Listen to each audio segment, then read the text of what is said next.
Hello friends, once again welcome back to Dr. Archana's Ayurveda. Rice ये हम सब का बहुत ही ज़्यादा फेवरेट फूड है, बट हम में से मैक्सिमम लोग राइस खाने से कतराते हैं क्योंकि राइस जैसे आपको अगर डायबिटीज़ आया है या आपको वेट मैनेजमेंट करना है, वेट लॉस करना है, तो हम राइस खाना स्किप करना चाहते हैं क्योंकि rice is considered to be very high in carbs.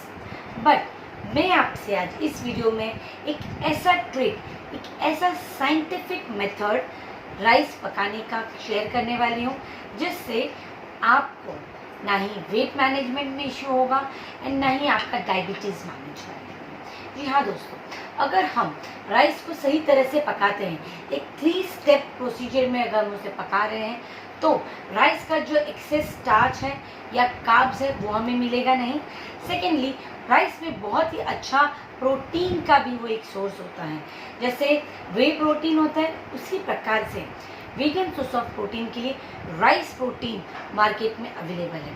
पर राइस के अंदर का जो प्रोटीन है वो हम कहीं ना कहीं कुकिंग उसे रॉन्ग तरह से करने की वजह से बॉडी में इजीली अवेलेबल नहीं करवा पाते हैं, जिसकी वजह से उसका प्रोटीन हमें नहीं मिलता है इजीली। सो इस मेथड से जो मैं आपसे शेयर करने वाली हूँ इस वीडियो में, आपको मैं बताऊंगी कि किस तरह से आपको राइस कुक करना है जिससे आपको अच्छे प्रमाण में राइस से प्रोटीन भी मिल सके। द बेस्ट थिंग, अगर आप राइस को इस तरह से कुक कर रहे हैं तो वो डाइजेशन के लिए बहुत ही ईजी हो जाएगा एंड एनीथिंग जो पचने में ईजी हो, डाइजेस्ट होने में ईजी हो, वो आपके शरीर के लिए हानिकारक यानी हार्मफुल नहीं हो सकता है।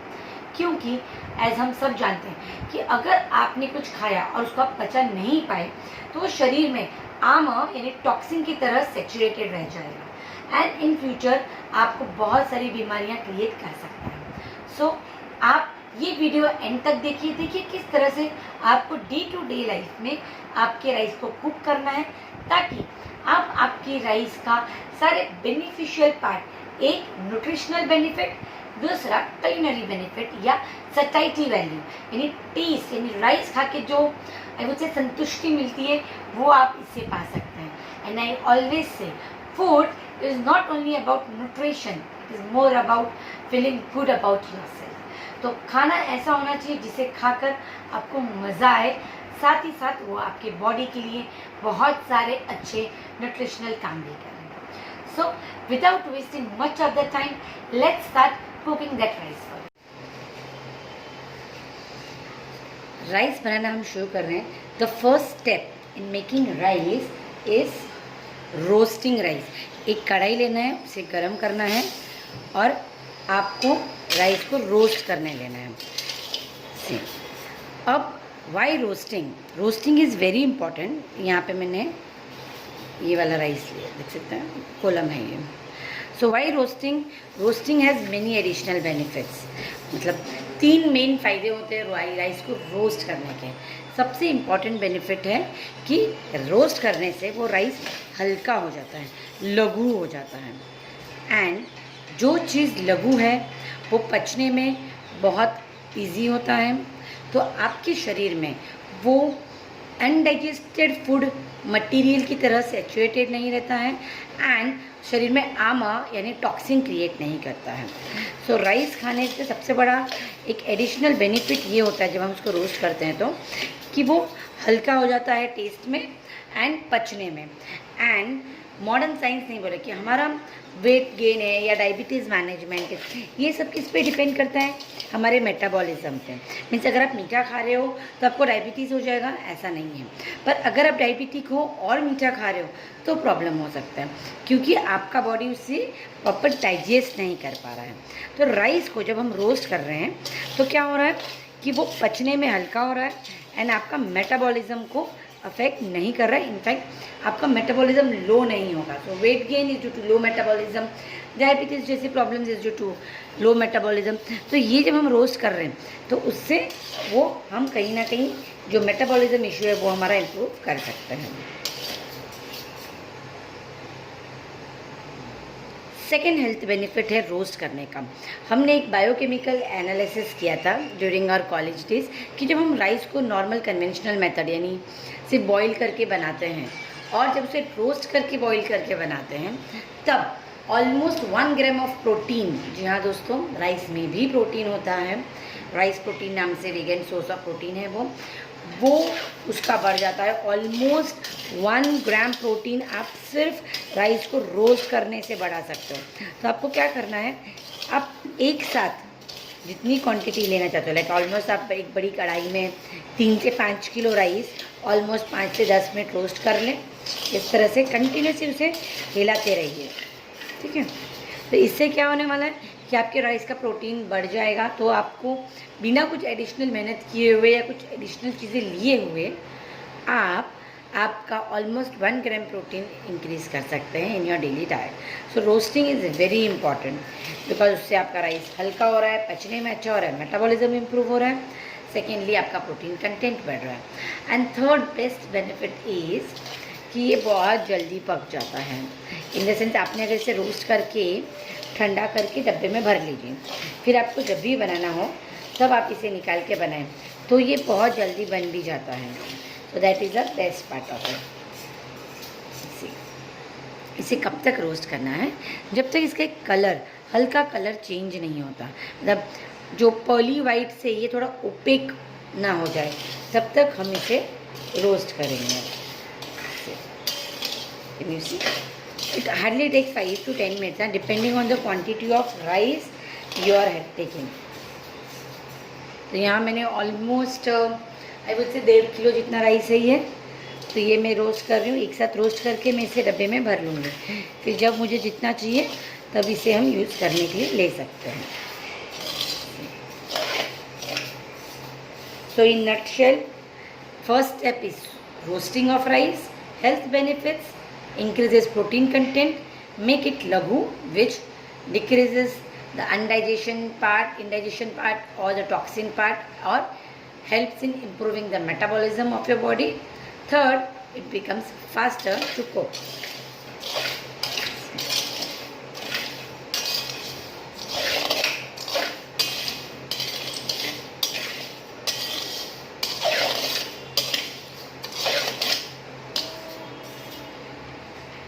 आई थिंक राइस का कलर चेंज हो चुका है। तो अभी हम कर देंगे गैस बंद। सारा ये प्रोसीजर आप मीडियम फ्लेम में ही करें।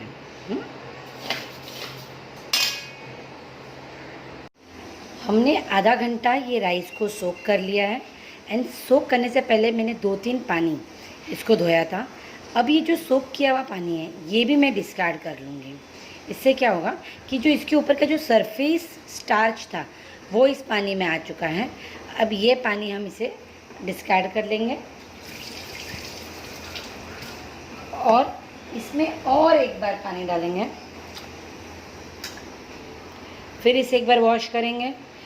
सोकिंग के 2 बहुत ही एक्स्ट्रा बेनिफिट्स है। एक, इसके अंदर के जो ट्रेस मिनरल्स है, विटामिन्स हैं, वो कहीं ना कहीं रिलीज़ हो जाते हैं एंड बायो अवेलेबल यानी ईजिली टू एब्जॉर्ब, एसिमुलेट होने लगते हैं। सेकेंड, इसका एक और हेल्थ बेनिफिट ये है, सिर्फ इनका सोकिंग से जो भी न्यूट्रिशनल है वो उसमें आ जाता है। सो इसमें होता है फाइटिक एसिड राइस में, तो वो फाइटिक एसिड क्या करता है कि आपके न्यूट्रिशन को पकड़ के रखता है, रिलीज़ नहीं होने देता। जब हम सोक करते हैं तो फाइटिक एसिड का प्रपोर्शन कम हो जाता है एंड ये ईजिली बॉडी में एक्सेप्टेंस वाले मोड में आ जाता है।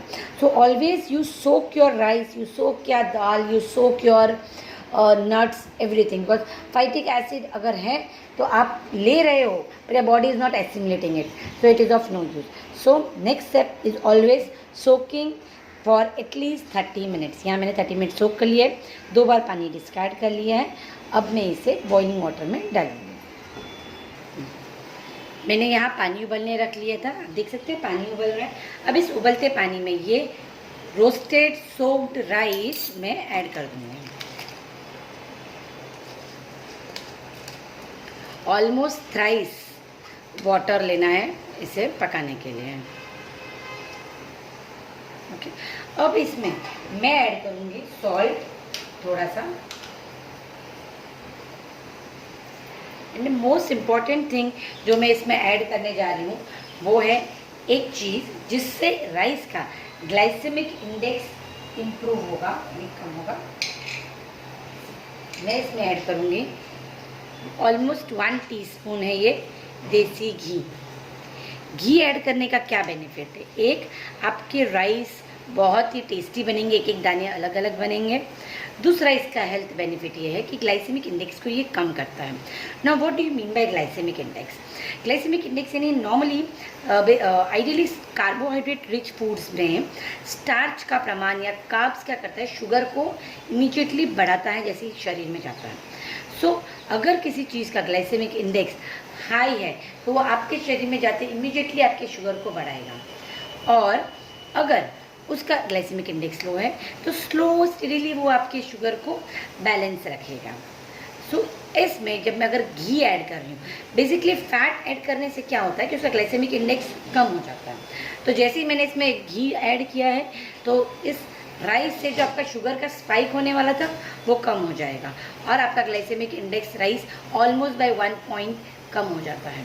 So don't hesitate to add a spoon of ghee to the boiling water in which your rice is getting boiled. अब ये बहुत ही जल्दी पक जाएगा, हार्डली इन 10 मिनट्स आपका राइस पक के तैयार हो जाएगा, बिकॉज हम ऑलरेडी 2 स्टेप प्रोसीजर कर चुके हैं। तो अब इसे बॉईल होने देते हैं। हमें सिर्फ ये देखना है कि ये राइस ओवर कुक ना हो। क्यों ओवर कुक ना हो? Because the moment it is over cook तो जेलेटनाइजेशन का प्रोसेस स्टार्ट हो जाएगा। नाउ आप देखोगे जब भी कोई भात या राइस स्टिकी होता है या थोड़ा ज़रूरत से ज़्यादा पक जाएगा तो उसके अंदर का जेलेटनाइजेशन यानी एक प्रकार की जली प्रक्रिया शुरू हो जाती है, जिसकी वजह से राइस थोड़ा स्टिकी और सॉफ्ट हो जाता है। नाउ जेलेटनाइजेशन अगर शुरू हो गया तो वो आपकी हेल्थ के लिए इतना अच्छा नहीं है, बिकॉज फिर से जेलेटनाइजेशन होने से उसका शुगर कंटेंट और उसका कार्ब कंटेंट बढ़ जाता है। तो मुझे क्या करना है, एक राइट पॉइंट पे मुझे गैस बंद करना है और राइस को छान के निकाल लेना है।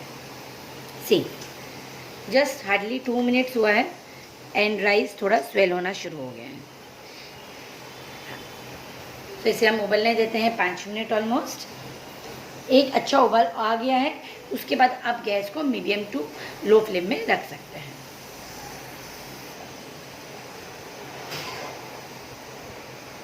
अब मैं इसका गैस स्लो कर दूँगी। सी एग्जैक्टली 5 से 7 मिनट में मैंने गैस बंद कर दिया और इसे इस तरह की छन्नी में मैंने डाल दिया है, और इसे हमें 5-10 मिनट ऐसे ही रहने देना है। नीचे जो भी एक्स्ट्रा पानी है वो हम डिस्कार्ड कर देंगे। ये आप छोटे बच्चों को या बूढ़ों को भी पिला सकते हैं, इसमें काफ़ी अच्छा पौष्टिक तत्व है इस पानी में। फ़िलहाल मैं इसे फेंक रही हूँ और आप देख सकते हैं सी एक एक दाने कितने अच्छे निकले हैं राइस के। ये ओवर कुक नहीं हुआ है, एज आई सेड जेलेटनाइजेशन का प्रोसेस नहीं होना चाहिए राइस में। सो eat this healthy rice daily with your favourite gravies, या जो भी पसंद हो राइस के साथ खाने में। कुछ सर्टेन चीज़ें सिर्फ राइस के साथ अच्छी लगती है, तो आप बेधड़क होकर राइस इस तरह से बनाइए एंड आपकी फेवरेट चीज़ें इस तरह के राइस के साथ इंजॉय कीजिए।